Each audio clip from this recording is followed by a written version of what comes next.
comenzamos la grabación de esta magnífica tutoría que le vamos a dedicar a lo que se conoce como hermenéutica metodológica. Y aquí habría que comenzar haciendo un esquema. ¿Qué esquema tendríamos que empezar haciendo? Pues que hay dos hermenéuticas, la hermenéutica metodológica y la hermenéutica filosófica. La hermenéutica metodológica es aquella hermenéutica que entiende la tarea de interpretar textos como un método de estudio e investigación de textos literarios, jurídicos y teológicos. ¿Vale? Principalmente, y yo esto lo voy a pelear con quien haga falta, de hecho esto lo voy a subir a internet para que la gente me comente y me critique. El origen de la hermenéutica está en la interpretación de dos tipos de textos. Uno, alegórico o simbólico o mítico, que es la Biblia, especialmente el Antiguo Testamento, eso no hay nadie que lo entienda. Y, en segundo lugar, un texto o un conjunto de textos especialmente complejo por su calidad o por su altura técnica. El derecho. Los primeros hermeneutas fueron teólogos y juristas.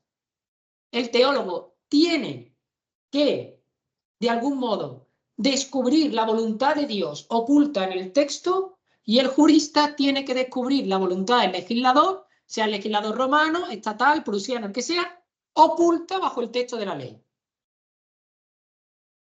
¿Cómo lo vamos a hacer? Pues como toda disciplina, se da un método. Pues bien, primero la hermenéutica empieza siendo un método de conocimiento. De hecho, vamos a ver en esta tutoría que es el método que para Dilthey permite diferenciar entre ciencias del espíritu y ciencias de la naturaleza.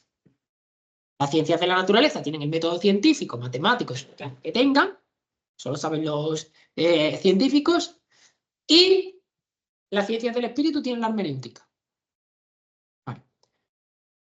Esta hermenéutica metodológica, ya veremos el tema que el lunes que viene no, porque aprovecho para cuestiones de organización. Para la gente que ve esto en diferido, hoy es lunes 18 de marzo, en la tradición sevillana. Estamos en Sevilla, así que vamos a cumplir la tradición sevillana. Hoy es lunes de pasión. Eso significa que, primero, que huele a incienso toda la ciudad, vaya donde vaya, si eres asmático no hay salvación. ¿Eh? Y, en segundo lugar, además esto es la imposición pura y dura, te guste o no te guste. ¿Vale? Yo tengo un vecino al que yo creo que le va a saltar la alarma de incendio un día más pronto que tarde, porque él pone incienso como cuando tú te salvabas jugando al escondite, por ti y por todos tus compañeros, pues lo pone igual, para mí y para todos mis vecinos. Entonces, ¿qué digo yo? Yo no soy muy fan del incienso, pero sí de las torrijas. Entonces digo yo, pues igual que pone incienso, yo agradecería que un día llevaran a la puerta, vecino, que una torrija, ¿vale? Pero eso no. Pues echa la broma, ¿vale? Entonces, como estamos en el lunes de pasión, eso significa que el lunes que viene no hay tutoría, el lunes santo, solo faltaría. Pero el lunes siguiente, que es el 1 de abril, lunes de Pascua, ese día sí la hay. Está agendada en Academo y en principio la vamos a dar, ¿vale? Salvo que nos den una indicación en contrario desde el centro asociado. Pues bien, ese lunes, 1 de abril, coincidiendo con la resurrección de nuestro Señor, vamos a ver el salto de la hermenéutica. Perdón, por favor, por la frivolidad que voy a cometer, ¿vale? Yo soy muy así, no quiero que nadie se me ofenda, nunca, ¿vale? No, quien me conoce de otros años sabe que yo en ningún caso me río de nada, ni de ninguna creencia, ni de ninguna ideología, porque seguramente haya leído sobre el tema, la haya estudiado y la haya visto, porque yo soy muy friki. Es decir, la hermenéutica metodológica que vamos a ver hoy, que aparecerá muerta al final de la tutoría, veremos que resucita en forma de hermenéutica filosófica el lunes después del domingo de resurrección. Así que vamos a tono con el clima, ¿vale? Los hermeneutas o las personas que hacen filosofía hermenéutica o hermenéutica filosófica, lo que nos van a decir es que la interpretación no es un modo de acercarse a los textos, sino que es un modo de ser del ser humano. Y por tanto, no es que el ser humano viva, coma, hable e interprete, sino que el ser humano primero interpreta y desde ahí hace todo lo demás. ¿Eh? Pero bueno, eso nos peleamos dentro de 15 días. Hoy nos vamos a pelear con los de hoy, ¿vale? Porque siempre que aparece Dilthey, ¿vale? Hoy le traigo fotografías de miniaturas y textos medievales, ¿Sabes? Porque es lo que procede, no solo porque estemos en Cuaresma, sino porque vamos a hablar de la hermenéutica metodológica, y la hermenéutica metodológica se curte pues analizando el Génesis y el Corpus Juris Civilis. ¿Eh?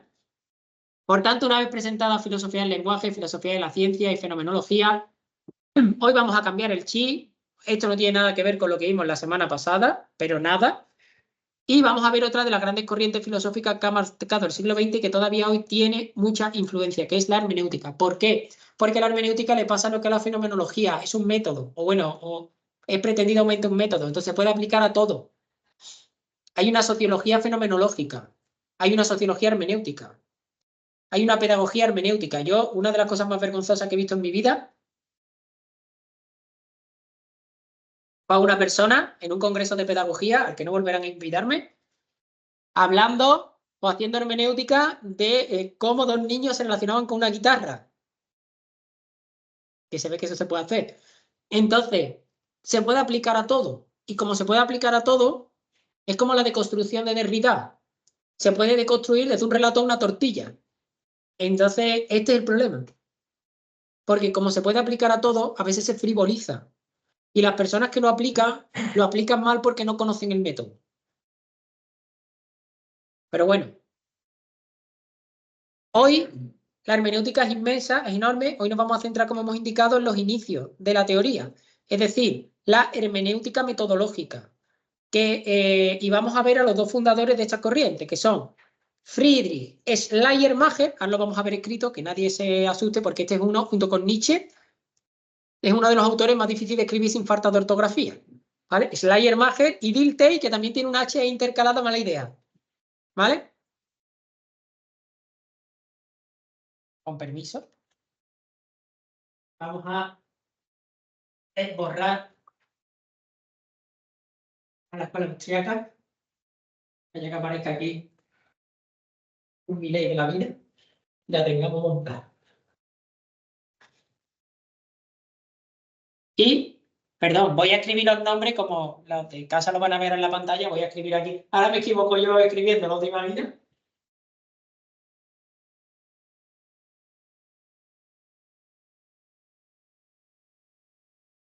Tengo mis dudas. ¿Qué? Schleiermacher y...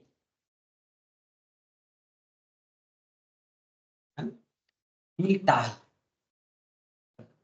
Yo siempre digo lo mismo de cara a la pronunciación de los nombres de estos filósofos tan estupendos que tenemos la suerte de estudiar en esta carrera. Hay una manera correcta de pronunciarlas y luego están todas las demás. Mi consejo siempre es, cuando hablen del tema, es que si no saben la manera correcta, ¿vale? Todos los nombres de los filósofos tienen tres maneras que son correctas de pronunciarlas. La del idioma. Segundo, la castellanización de la del idioma. Por ejemplo, Schleiermacher. No, no es alemán, del centro ahí de Tubinga. ¿Vale? Pero digamos, es la castellanización de la pronunciación alemana y, literalmente, no pasa nada si alguien dice Schleiermacher. De hecho, esto a mí me costó entenderlo, pero creo que es correcto. Aquí hay filólogos que nos podrán sacar de la duda. Si tú no conoces la pronunciación en el idioma original y la pronuncias con las reglas fonéticas del castellano, en teoría no la estás pronunciando mal, porque tú no estás hablando en alemán. Entonces, lo que sí me parece horrible, y esto yo pediría que lo evitarais en trabajos de investigación, en PEC y demás, es lo de traducir el nombre y no el apellido, y que Friedrich Schleiermacher se convierta en Federico Schleiermacher, ¿vale? Porque Federico Schleiermacher parece que es de los Palacios de Villafranca, nieto de segunda, tercera generación de migrantes alemanes. ¿Vale? Entonces, si era alemán con el apellido, es alemán en el nombre. Yo tengo que heredé de mi abuelo, bueno, heredé de mi abuelo. Yo no sé si mi abuelo tenía esa intención. Yo es que cuando murió mi abuelo, la biblioteca de mi abuelo, no pienso en una biblioteca grande, los libritos que él tenía, era una persona con mucha inquietud intelectual, se los quedó mi abuela. Y en previsión de lo que pudiera pasar cuando muriera mi abuela, yo, con su anuencia, fui podando esa biblioteca y entonces tengo una colección muy interesante de traducciones de obras filosóficas del franquismo de la revista de Occidente. de Ortega en edición original. O sea, es una pequeña reliquia bibliográfica. En valor económico no creo que tenga mucho, pero es interesante, porque además eran las ediciones de la época, no son reediciones posteriores. Bueno, pues es interesantísimo ver cómo están traducidos todos los nombres y cómo se habla, yo qué sé, de Federico Nietzsche, de, ¿cómo era? Guillermo Hegel y toda esta gente que te dice, pero oye, ¿de qué pueblo de Salamanca era Guillermo Hegel? Sí, esto es lo que yo pediría que no hicieran. Y Wilhelm Dilthey. Vale, como siempre, me voy a limitar a presentar aspectos generales de algunas cuestiones tratadas en el libro con la idea de dar, de algún modo, una visión general o de contexto que ayude a entender tanto el manual básico como los apuntes que el profesor va subiendo. Los inicios de la hermenéutica. Tienen ustedes la hermenéutica del nombre de qué Dios viene. De Hermes. Dime. Por eso me contigo, porque si no... Venga. Tú, mira, el inicio de la... no tiene nada que ver con la hermenéutica. Es que yo no sé qué hace la hermenéutica. Venga, desarróllamelo. Interpretar, independientemente de que la segunda hermenéutica ya le dé un carácter ontológico del ser, que al final siempre estás interpretando, cuando tú interpretas un texto, tú estableces. De hecho, Daniel Matzke dice que en el círculo hermenéutico tú tienes que conocer las partes, tú estás estableciendo un diálogo con el texto y lo estás interpretando. Cuando tú estás dialogando, o cuando Sócrates en la dialéctica estaba interpretando a esa persona y la estaba dirigiendo hacia... Por eso los filósofos, la hermenéutica filosófica hace el salto. Pero en principio, tal como se entiende la dialéctica, hay una separación. No sé si en el origen, seguramente todo sale de alguna parte. Pero la dialéctica siempre se entiende como una especie de, o como la entienden antes de inmediatamente que surja este periodo, porque así viene del trivium y del quadrivium, es el arte de discutir conforme a reglas establecidas. Y la hermenéutica, y por tanto eso implica una comunicación interpersonal, y la hermenéutica es más, si tú lo quieres ver, una discusión tuya con el texto.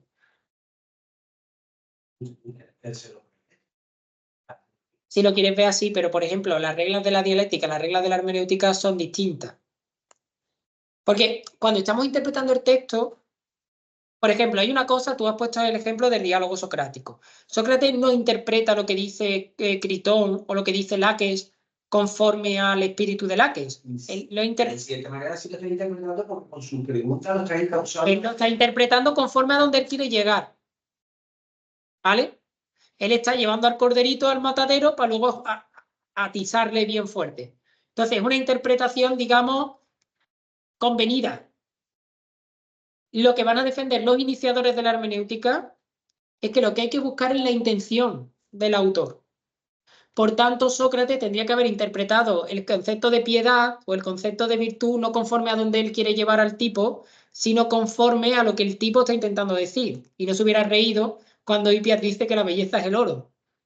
¿Vale? Aunque a todos nos parezca risible la respuesta y aún más risible la argumentación, que es que como cuando algo es bello, tú lo quieres hacer más bello, le pones oro, pues entonces lo más bello del mundo debe ser el oro. Es una lógica aplastante. Claro, ¿qué quiere decir ¿qué quiere decir Hippias aquí, no? Entonces tendríamos que ir, pero Sócrates en ningún momento se pregunta qué quiere decir Hippias. La interpretación que hace Sócrates, ¿cómo puedo utilizar lo que Hippias me ha dicho para demostrarle que está equivocado?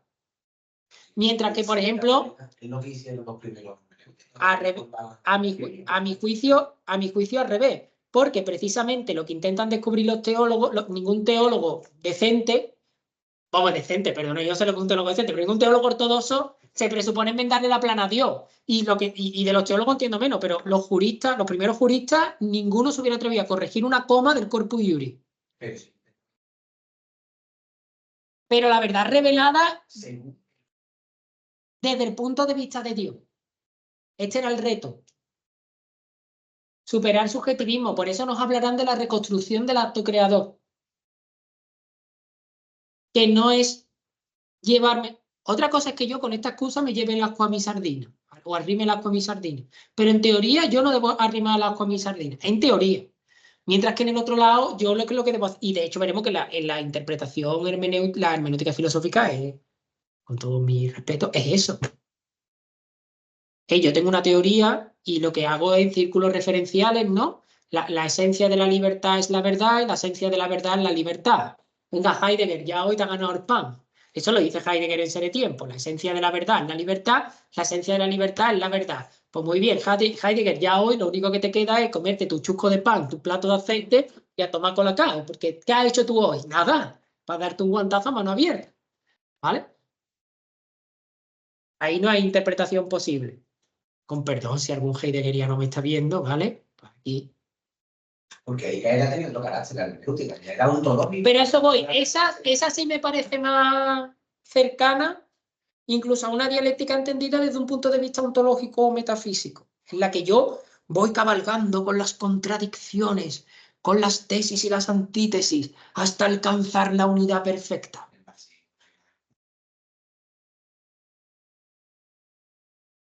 Sí, Marx es Hegel. Pero bueno, como los marxistas no están de acuerdo con este reduccionismo hegeliano, vamos a decir aquí que hay una influencia notable de Marx en Hegel, perdón, de Hegel en Marx, y que y ya está. Volvamos a ver, porque ¿para qué nos vamos a meter en más historia? Yo sí que recomiendo a las personas que sean muy marxistas que lean a Hegel. No hace falta que uno empiece por la fenomenología del espíritu. Puede empezar por las lecciones de filosofía del derecho, por las lecciones de filosofía de la historia. Lea. Esto no es porque uno vaya a abandonar, no, ni porque estemos aquí haciendo una apología contra los marxistas. Ahora toca decir esa frase de algunos de mis mejores amigos son marxistas, ¿no? Como soy una persona. Pero no está de más ver cómo evolucionan y de dónde vienen las ideas. Y en última instancia, sería muy interesante ver, pero habría que estudiar mucho y meterse mucho en la tradición, hasta qué punto toda esta gente, Marx incluido, está leyendo, está bebiendo de Platón y Agustín. Algún día los marxistas se enterarán que son muy agustinianos. Y ese día no sé qué va a ser de ellos. Toda la vida luchando contra la superestructura para descubrir al final que estaba siguiendo los escritos de un obispillo, un frailecillo de principios de la Edad Media. Es un reduccionismo absurdo el que acabo de hacer, pero hay mucho. Incluso desde el punto de vista intelectual, de curiosidad, sería muy interesante ver hasta qué punto todas las ideas de la Gemeinschaft, de las comunidades de vida, de la preocupación por el otro, tiene una importante lectura de la tradición del cristianismo ebionita. Como curiosidad. Y hasta qué punto toda la idea de una sociedad sin clase y tal no es una escatología adelantada al momento presente. Pero que en el fondo, si se estudia, participa en todas las características de la escatología. Pero bueno, como idea, esto no le quita valor, pero también ayuda a conocer de dónde vienen las tradiciones intelectuales en las que nos insertamos. Lo peor es creer que la corriente filosófica a la que yo sigo es completamente original, ha surgido como un hongo de la tierra y no tiene no tiene nada que reconocerle a nadie. A mí eso me parece un error, porque mientras mejor conozcas la genealogía de tu tradición, mejor podrás implementar las potencialidades que esa tradición tiene. Si yo a la hora de innovar en aviación hiciera así, dijera todo lo que se ha escrito sobre ingeniería aeronáutica está mal. El avión más perfecto es el Airbus X. A partir de aquí yo construyo, pues a lo mejor me estoy perdiendo un montón de cosas que me ayudarían a perfeccionar. Yo empiezo en la historia de la aviación, veo de dónde vienen los principios, por qué funciona esto, cuándo se implementa, qué accidentes provocaron que se adoptaran diversas medidas de seguridad. Entonces yo a partir de ahí puedo a lo mejor llevar la ingeniería o llevar este modelo al siguiente nivel, porque todos los saberes en gran medida son acumulativos. Y esto que se ve de manera evidente en otros saberes, yo no me imagino en nadie que entre en medicina, ¿no? Que llegue el primer día de la carrera y diga, no, yo vengo a innovar yo. No me va a contar tú a mí de, hombre, tú tendrás que saber qué es lo que se ha dicho, qué es lo que se ha hecho, cuáles son los consensos científicos, cuál es el método en el cual trabajamos aquí.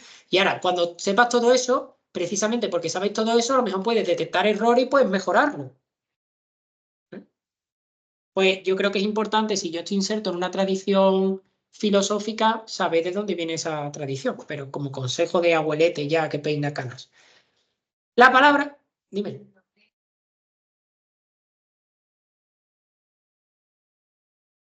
Y por eso digo la importancia de estudiar la historia. Por eso digo la importancia de estudiar la historia, porque las mismas corrientes filosóficas con más o menos parecidos se suceden a lo largo de la historia. Yo no sé cuántas veces se tiene que redescubrir el materialismo o cuántas veces se tiene que redescubrir la interioridad o la conciencia. Ay, que parece que la conciencia y la inconsciencia la descubre el psicoanálisis. Eso está mucho, vamos, y de hecho hay literatura mucho anterior, ¿no? O incluso, yo qué sé, cosas que parecen como ultra hiperactuales, el veganismo, pues yo qué sé, métete en la filosofía clásica, a ver cuántos vegetarianos te encuentras. Hay filósofos clásicos que defienden que lo único que se puede comer moralmente son los frutos porque es lo único que no implica la muerte del que lo da. Pero, ¿qué es eso? ¿Como volver a un montón anterior? ¿O haber olvidado la historia y simplemente que se le... No, el problema es que la gente que narra... ¿Tú crees que Marx no sabe cuáles son sus fuentes? Y quien dice Marx dice Zubiri, dice Ortega y dice Heidegger. ¿Tú crees que no sabe cuáles son sus fuentes? Claro que sí. ¿Qué hace? Te la capan para parecer más originales de lo que son. Entonces no te dicen a quién están siguiendo. Porque así yo parezco. El primero que hizo eso y el padre de todos estos males y el más horrible al que ustedes tienen que enfrentarse, empieza por D y era francés. Descartes. ¿Vale? Que lo que hizo fue, pues, de algún modo, reactualizar a Suárez sin decir estoy reactualizando a Suárez. Pues la palabra hermeneuta, bien. Es lo mismo, son las mismas ideas una y otra vez porque cada época, las épocas se agotan. Nacen y surgen, y hay filosofías que siempre aparecen una y otra vez, ¿no? Las éticas de la virtud son un redescubrimiento de las éticas aristotélicas, pero son un redescubrimiento, son un renacimiento. Es curioso que surgen en un momento parecido al que surge, ¿no? En el momento en el que hay un momento de crisis de la identidad política, en el momento en el que entramos en contacto con otras culturas, que nos damos cuenta que no somos el centro del nivel, aparecen o reaparecen las éticas de la virtud. Pero si yo creo que McIntyre es las éticas de la virtud, bueno, pues que te estás perdiendo una tradición enorme si no te remontas a Aristóteles. Pero es que no hay ninguna idea. Eso pienso yo, pero hay quien lo discute. Por eso digo que esta es mi opinión personal. Bueno, Dime, Víctor. estoy entendiendo que la hermenéutica no es como yo me pensaba, porque, verá, tú puedes coger los textos, tú puedes tener tus referencias filosóficas, puedes ir a las clases de magníficos filósofos, incluso seguir una escuela, pero yo pensaba que las hermenéuticas, como eran la alquimia, como el psicoanálisis, como es la cábala, requería además como una formación personal con un tutor y todas esas cosas. Empieza siendo así y veremos que no termina siendo así, pero la que vamos a ver hoy es así. ¿Vale? La que vamos a ver hoy es así. Ahora vas a ver. Es que no hemos entrado todavía. ¿Vale? La palabra es que esta gente nada más que hace hablar. La palabra hermenéutica procede del verbo griego hermeneuein, ¿vale? Que significa proclamar, afirmar, traducir, interpretar, significa todas estas cosas. Tradicionalmente este vocablo se ha relacionado con el dios Hermes, el mensajero de los dioses, en quien los griegos situaban el origen de la lengua y de la escritura. Es una palabra que muchísimas veces etimológicamente aparece vinculada a la tradición de sentido, ¿vale? Dar sentido. Porque Hermes es aquel que descifra el mensaje de los dioses y lo hace accesible a los seres humanos. Pues bien, perdón, vamos a mover esto para que no moleste. Los primeros tratados de hermenéutica, como muy bien decía Víctor, dicen relación con esta idea de que la hermenéutica es un método, es un conjunto de reglas que ayudan a la comprensión de los textos, especialmente de los que son más oscuros y difíciles y que de cierto modo tiene ese de esto de que te lo tienen que enseñar. Tienes que aprender estas reglas y no solo estas reglas, sino que tienes que aprender ese arte, ¿no?, de la interpretación que solo lo da el haber interpretado muchos textos o el haber tomado contacto con gente que lleva años interpretando muchos textos. Esto ya lo hemos puesto de ejemplo alguna vez, ¿no? El arte de cocinar no es solo seguir una receta. Si seguramente, si a mí me dan la receta de las esferas no sé, de tortilla de patata y se la dan a Ferran Adrià, los dos con la misma receta, él haga unas esferas de tortilla de patata para comérsela y yo acabe prendiéndole fuego a la cocina. Y aunque yo me fuera a estudiar con él y estuviera 15 años con él, eso no garantiza que yo vaya a hacer las esferas de tortilla de patata con la misma calidad que lo hace. Pues si sigo las recetas, sigo sus reglas y utilizo sus ingredientes. Hay un arte que es personal, que es propio, que se puede intentar aprender, pero que no necesariamente se va a captar, ¿vale? Que hace que la hermenéutica, el arte de la interpretación, porque esto sobre todo es un arte, ocurre también en otros ámbitos de la vida.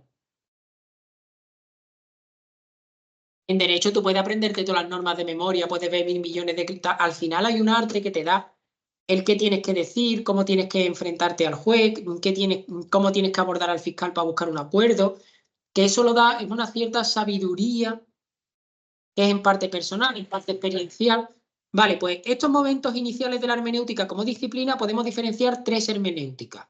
La hermenéutica bíblica, la hermenéutica literaria y la hermenéutica jurídica.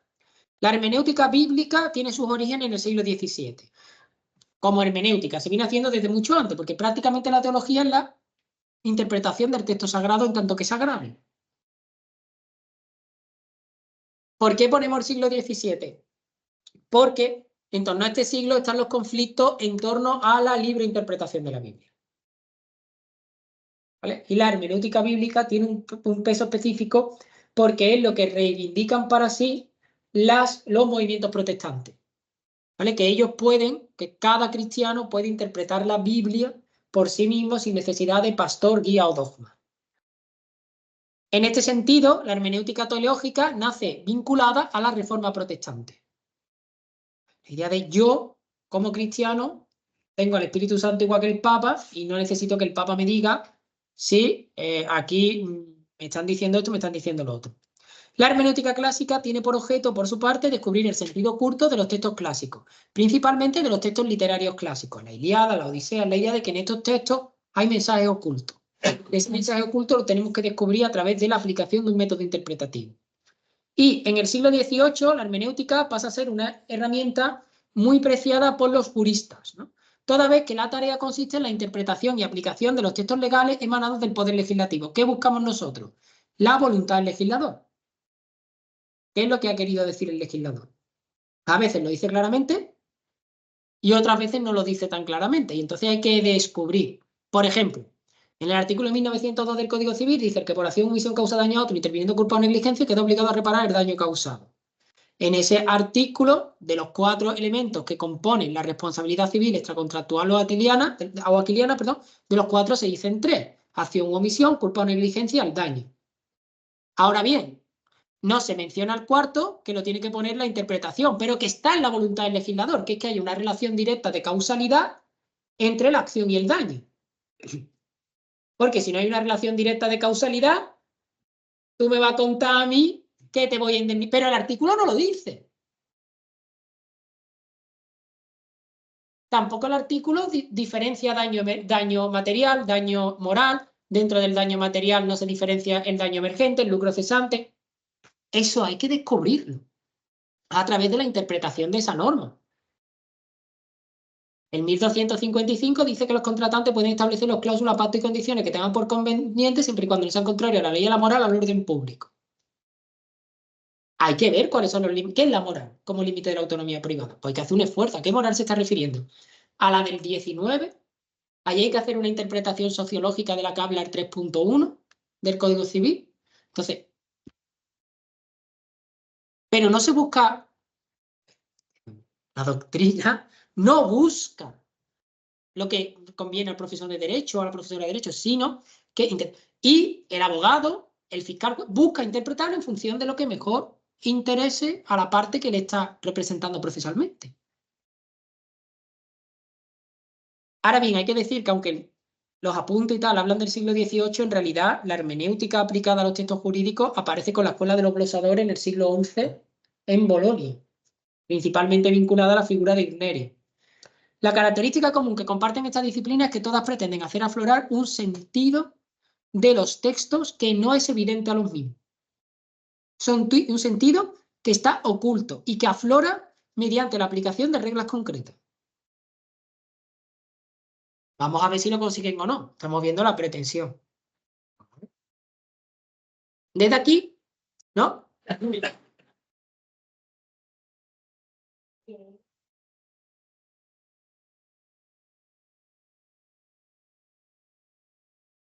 Que si tú eres político y haces una ley, a ti tampoco te interesa tanto que te pongas a interpretar tu ley, a sacarle... O no tienes más remedio. Bueno, eso. Por eso el Estado de Derecho separa a quien elabora de quien aplica.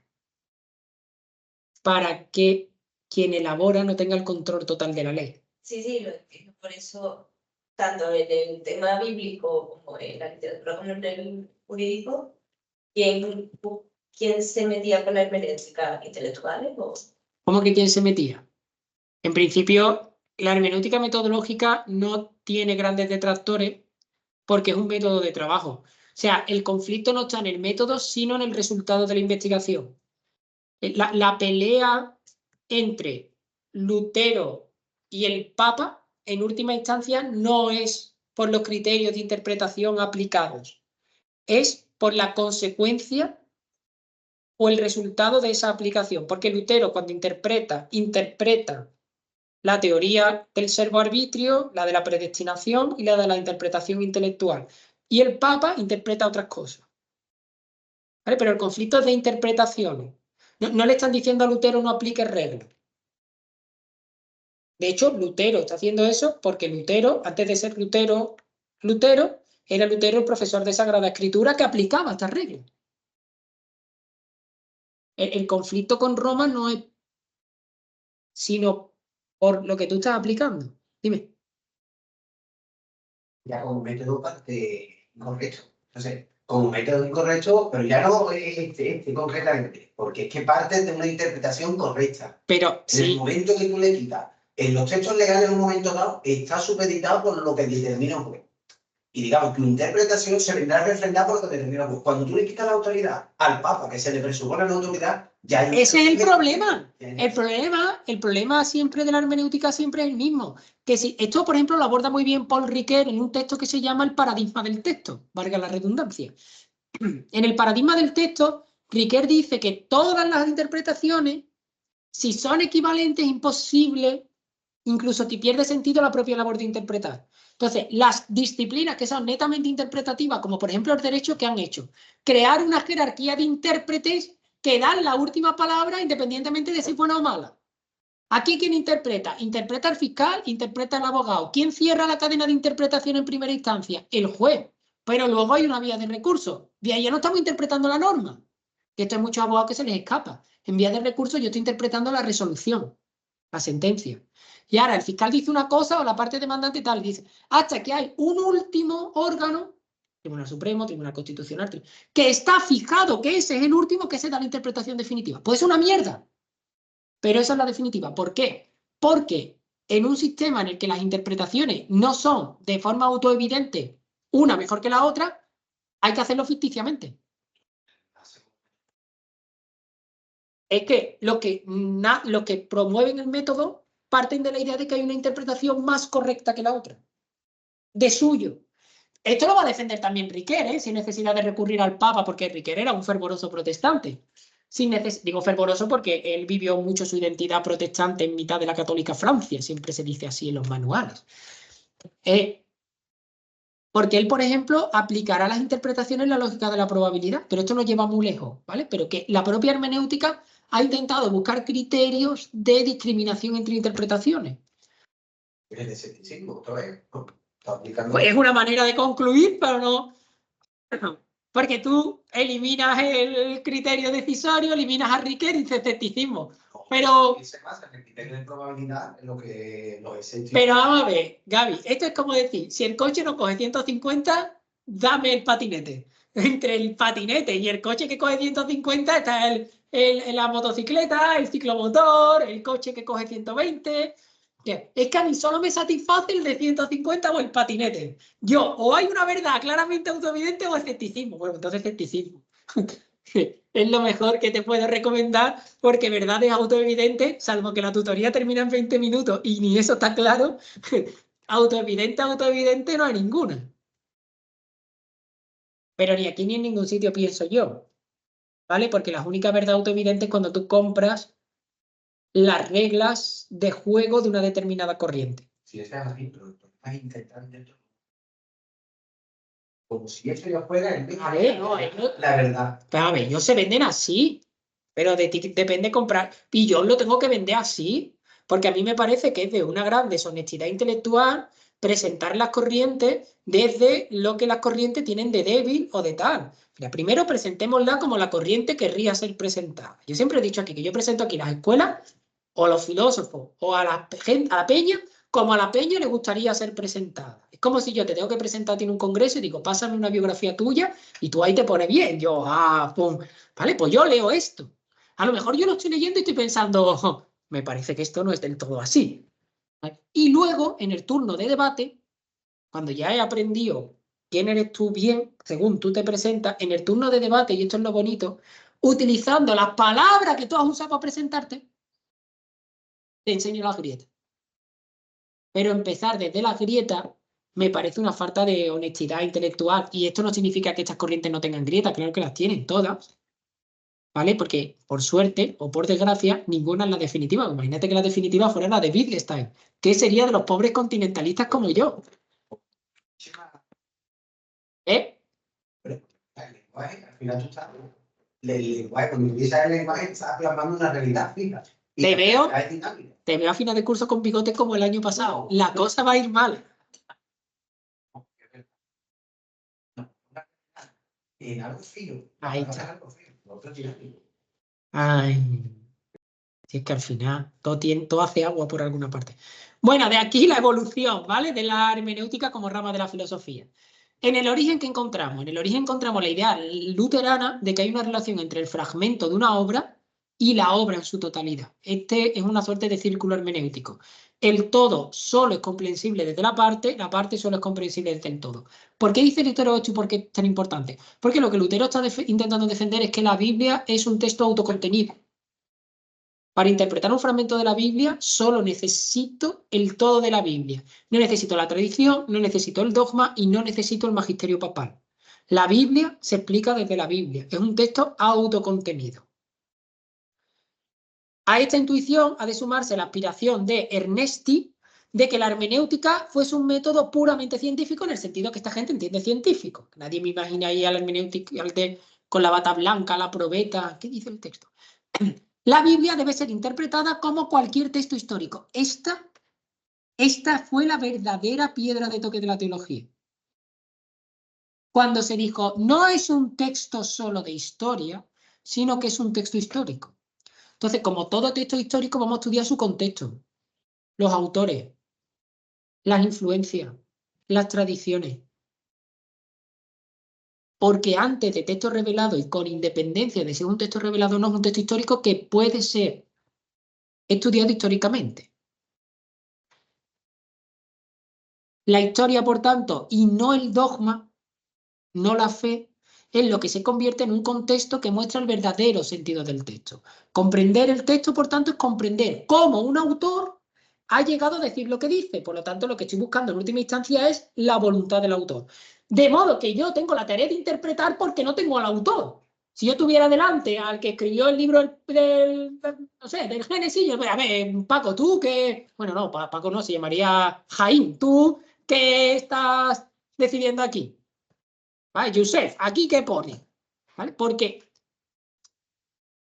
yo busco comprender el contexto del autor, busco incluso comprender la psique del autor, porque no tengo el autor. Por eso, en este primer momento, los textos que se interpretan son siempre textos históricamente muy alejados. La Ilíada, la Odisea, el Levítico, el Corpus Juris Civili, que tiene textos de Gallo, de Ulpiano. Yo no tengo ninguno de estos en el siglo XVII. Estas son las dos claves, ¿vale? La clave es, los textos que voy a interpretar son autocontenidos. Y por otro lado, para comprender correctamente el texto, tengo que irme no a un magisterio, no a doctores y dogmas, sino al contexto histórico. Esto ha dado lugar, por ejemplo, en el tema bíblico a gente pululando por aquella zona, por Israel, buscando la casa de María en Nazaret, y buscando Nazaret, y buscando en Belén, y excavando ahí capa de terreno a ver si aparece la piedra en la que lloró Jesús. Y si no la encuentro, es que el relato es inventado. ¿Vale? Hay toda una rama de la arqueología que es la arqueología bíblica. Si te interesa, pues tiene una oportunidad de irse allí a excavar. Los orígenes inmediatos de la hermenéutica, como las entendemos hoy día, los vamos a encontrar no en los siglos XVI, XVII, XVIII, sino en el siglo XIX, que es el momento en el que las distintas hermenéuticas, la bíblica, la clásica y la jurídica, van a ser concebidas como una hermenéutica universal. El método es el mismo. La comprensión, por tanto, como tal comprensión pasa a convertirse en un problema filosófico. Y la hermenéutica cobra un nuevo sentido. Es una reflexión teórica sobre los problemas que subyacen a la tarea del comprender. Porque cuando comprendemos textos jurídicos, clásicos o filosóficos, nos damos cuenta que la tarea de comprender tiene una serie de problemas comunes sobre los que también es posible reflexionar. Uno de ellos es si es posible en algún momento llegar a la mente del autor. ¿Qué ocurre en aquellos textos que son de autoridad colectiva y en las que el autor es una persona colectiva? Por ejemplo, en los evangelios. Yo creo que no, que esta es referencia bíblica porque estamos en Cuaresma. Yo creo que no le descubro a nadie el Mediterráneo si le digo, por ejemplo, que Mateo, Marcos, Lucas y Juan no son personajes históricos ni son redactores de su evangelio. Son maneras de designar a las comunidades donde surgen estos textos sin que se tenga claro que tengan un único redactor. Es más complicado. El autor se supone que fue árabe. Eso es. Efectivamente. Entonces, podemos distinguir dos grandes tipos de hermenéutica. Esto voy a ir rápido porque ya lo he explicado. La metodológica, donde tenemos Schleiermacher y Dilthey, de los que vamos a hablar inmediatamente, por tanto, y la filosófica de Heidegger y Gadamer, de los cuales, como vamos a hablar dentro de 15 días, pues esta la dejo aquí para su conocimiento, pero nos vamos a meter ya en la hermenéutica. La idea de que es posible una hermenéutica universal. Schleiermacher nace en 1768 en Breslau. Es considerado el padre de la hermenéutica moderna, es decir, de la que nosotros, de la metodológica de la que viene luego la filosófica. Fue hijo de un clérigo protestante y él mismo siguió la carrera eclesiástica, que lo tienen con su vestidito de cura, pero dentro de la reforma, de los curas listos, los que se podían casar. Fue profesor de teología y filosofía en la Universidad de Halle, que os sonará porque fue esa universidad que toda la vida estuvo pretendiendo a Kant y Kant siempre le estuvo dando larga, y en la Universidad de Berlín, de la que llegó a ser rector. Sus estudios de hermenéutica, de hecho, fueron fruto del análisis de dos textos que por separado son geniales, pero es que cuando los juntan son una bomba de relojería, que son la Sagrada Escritura y los diálogos platónicos. Díganme ustedes qué puede salir de ahí. Se formó en la tradición kantiana y fue discípulo de Schlegel, que era uno de los líderes del romanticismo alemán. Hermenéutica, teología, platonismo, Kant y romanticismo. Se ordenó como clérigo en 1794 y murió en Berlín en 1834. Para Schleiermacher, la comprensión consiste en una reconstrucción, reproducción o reexperiencia del proceso mental que ha seguido un autor para construir un texto. La comprensión, lo repito, es reconstrucción, reproducción y reexperiencia del proceso mental que ha seguido un autor para construir un texto. Por tanto, cada acto de comprensión es en realidad un acto creador a la inversa. El que comprende penetra o debe penetrar en la vida mental del autor a través de las estructuras lingüísticas del texto para captar cuál era la intentio autoris. Esto es lo que se busca. La intentio autoris. ¿Qué quiso hacer el autor? Más allá de lo que dijo, de lo que escribió, de lo que dejó plasmado. La hermenéutica, por tanto, tiene una tarea reconstructiva, cuyos temas centrales serán tres: la forma interior de la obra, la historia evolutiva del autor, la totalidad de la literatura articulada sobre sí mismo, porque esta es otra idea de la hermenéutica. La literatura se explica, igual que la obra es autocontenida, la obra literaria, la literatura es autocontenida. Yo no necesito ir fuera. Esto veremos que también en algunos momentos no se explica. Para ello se siguen dos métodos. por aquello de que siempre hace falta un método. El comparativo y el adivinatorio. El comparativo es los conocimientos singulares, los comparamos en relación al todo. Esto que estoy descubriendo de la obra en este fragmento es coherente con lo que sé de la obra en su totalidad, sí. Comparo. El adivinatorio. Aquí es donde entra el arte del hermeneuta. Lo que no se aprende en los libros, lo que no tiene una regla propia más allá de la experiencia. Que es comprender de manera intuitiva e inmediata. Por ejemplo, esto lo explica muy bien Riquet. Y seguro que estudiantes de filosofía de la UNED lo van a entender porque vosotros tenéis la mala costumbre que tenía yo cuando era estudiante, que es subrayar en la primera lectura. ¿Quién de aquí subraya el texto en la primera lectura? Pues todos levantaríamos la mano, yo también. ¿Qué dirías, Schleiermacher? Si no has terminado tú de leer el texto, ¿cómo sabes lo que tiene que subrayar y lo que no? Ahí está el método adivinatorio. Yo tengo un conocimiento intuitivo, directo, no basado absolutamente en nada porque estoy en el epígrafe 1.1 del primer capítulo, de que esta frase que estoy aquí subrayando con mi... Yo no sé si vosotros sois más austeros que los de derecho. Los de derecho tienen, yo creo que tienen todos los gamas de colores de subrayadores. ¿Vale? Entonces, ¿ves? Los de derecho hacen así porque es que... Si tú no has subrayado en azul cielo claro al atardecer, parece que no has estudiado el texto. Entonces, no sé si en medicina es igual, Víctor. Vosotros sois más austeros y vais con el lápiz a todos lados.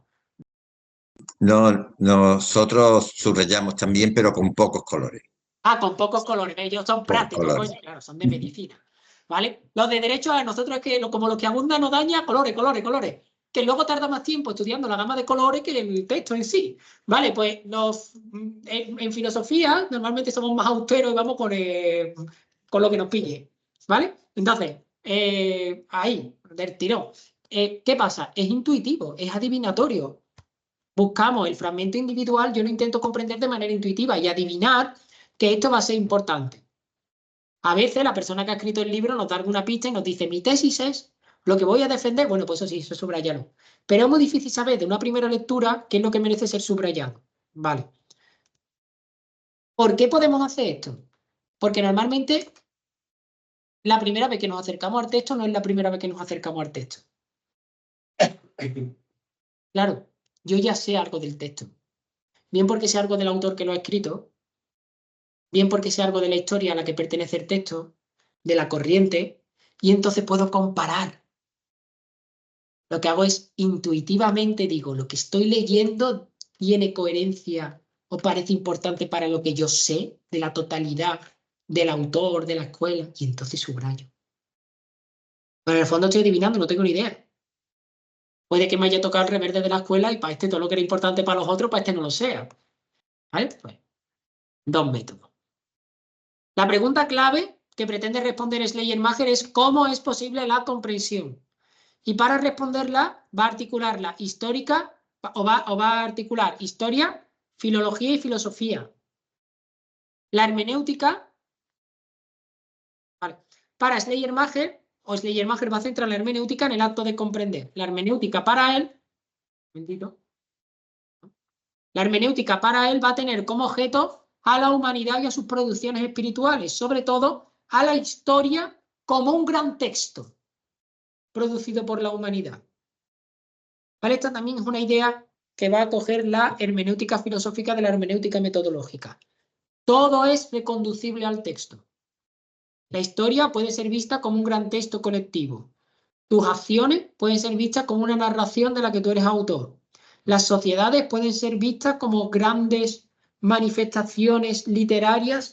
¿Cómo investigo esto? Pues lo puedo hacer bien a través de las producciones culturales, de las producciones jurídicas, de las producciones filosóficas. Para ello quiere buscar una hermenéutica general que le permita estudiar el acto de comprensión absoluto, total. Ya hemos indicado que Schleiermacher quiere dar una fundamentación teórica al método hermenéutico. No es solo una metodología basada en que funciona, sino esto tiene una fundamentación teórica. Por tanto, inicia lo que se conoce como la hermenéutica metódica, que está cifrada en el intento de reconstruir las intenciones del autor. ¿Cuál es la aspiración? La consecución de la hermenéutica universal, la allgemeine Hermeneutik, que contenga esta hermenéutica los principios generales de la comprensión. Si yo te doy esto, tú podrás aplicarlo a cualquier cosa que haya que interpretar. Él definió la hermenéutica como el arte de comprender y su objeto es todo lo que puede ser objeto de comprensión, desde las acciones humanas a los eventos históricos, siempre con las mismas reglas. Aspectos centrales del planteamiento: el esfuerzo por comprender, el planteamiento contra la literalidad y la adivinación. Que siempre está ahí. El esfuerzo de comprender, ¿no?, surge o se hace patente cuando hay un malentendido. Mientras estamos comprendiéndolo todo, no hay que hacer ningún esfuerzo por comprender. Solo cuando algo no se ha entendido, el malentendido etimológicamente es aquello que se ha entendido mal, es cuando hace falta el esfuerzo. Por tanto, se aplica el principio general in claris non fit interpretatio. Lo que es claro no necesita interpretación ninguna. Por lo que, como el malentendido es universal, la hermenéutica aparece bajo el aspecto del esfuerzo de comprender como el arte universal de evitar malentendido. En el ámbito del pensamiento contra la literalidad, lo que se quiere comprender desde el punto de vista del Schleiermacher no es etimológicamente las palabras, porque entonces comprender sería lo mismo que aprender el idioma en el que está escrito el texto. No es la comprensión del sentido de la literalidad de las palabras, sino el pensamiento del autor. Y eso me lleva a trascender la literalidad del texto para buscar lo oculto o lo no dicho, lo insinuado, lo velado. Por ejemplo, hay quien ha visto siguiendo este criterio del pensamiento contra la literalidad en la religión dentro de los límites de la mera razón de Kant, toda una impugnación a los estados confesionales y a la idea de religiones oficiales y a la propia idea de religión. Pero Kant en ningún momento dice eso. Había salido la primera cosa como, había tenido tal encontronazo como para decirlo. Y la hermenéutica aparece, como un arte de adivinación en la medida en que pretende entrar y reproducir, recrear el espíritu del autor. Y nunca vamos a estar seguros de si esto lo hemos hecho. Y tampoco hay un método que nos permita decir, no, es que esto, el acto creador se reconstruye así. Vamos a terminar con la comprensión como hecho y la semana que viene terminaremos con la hermenéutica y demás. Comprender un texto en realidad es comprender un pensamiento individual para Schleiermacher. Por tanto, la interpretación no se concibe como o solamente como la aplicación de unas reglas al texto, sino como el intento a través de la historia, del estudio contextual, de la reconstrucción por cada uno de los intérpretes del proceso creativo del autor, que es el que ha dado lugar al texto. Es decir, que yo sea capaz de reconstruir el ambiente psicológico, espiritual, en el que el texto surgió. Por eso es una inversión del acto creador. El acto creador empieza como acto creador y acaba en el texto, y el acto de comprensión empieza en el texto y acaba en el acto creador. Si veis, son las 7, si queréis lo vamos a dejar aquí, ¿vale? Buena hora. Yo que diría, la semana que viene no, la siguiente, como tenemos que ver la hermenéutica filosófica y tenemos algunos días a final del semestre que de repaso y tal, vamos a terminar la hermenéutica metodológica o metódica y vamos a empezar con Gadamer, ¿vale? Yo sí que lo iba a decir al principio de la tutoría, lo voy a decir ahora. De los dos autores propuestos en la parte de hermenéutica fenomenológica para su estudio, solo voy a aplicar a Gadamer. No voy a hablar de Heidegger. Diré unas pinceladas, pero no voy a hablar de Heidegger. ¿Vale? Motivo. Las preguntas normalmente van sobre Gadamer y quien de verdad le da a la hermenéutica actual su composición y su configuración en la obra de Verdad y Método, principalmente el volumen 1 de Verdad y Método de Gadamer. Entonces, hablar de Heidegger yo creo que nos llevaría muy lejos y quizá nos obligaría a darle a la hermenéutica un tiempo que después le quitaríamos a Nietzsche, que sí es un autor que tiene un peso específico dentro del temario. Dicho esto, voy a cortar la grabación, gracias a los que han aguantado hasta aquí, para la zona. Vale.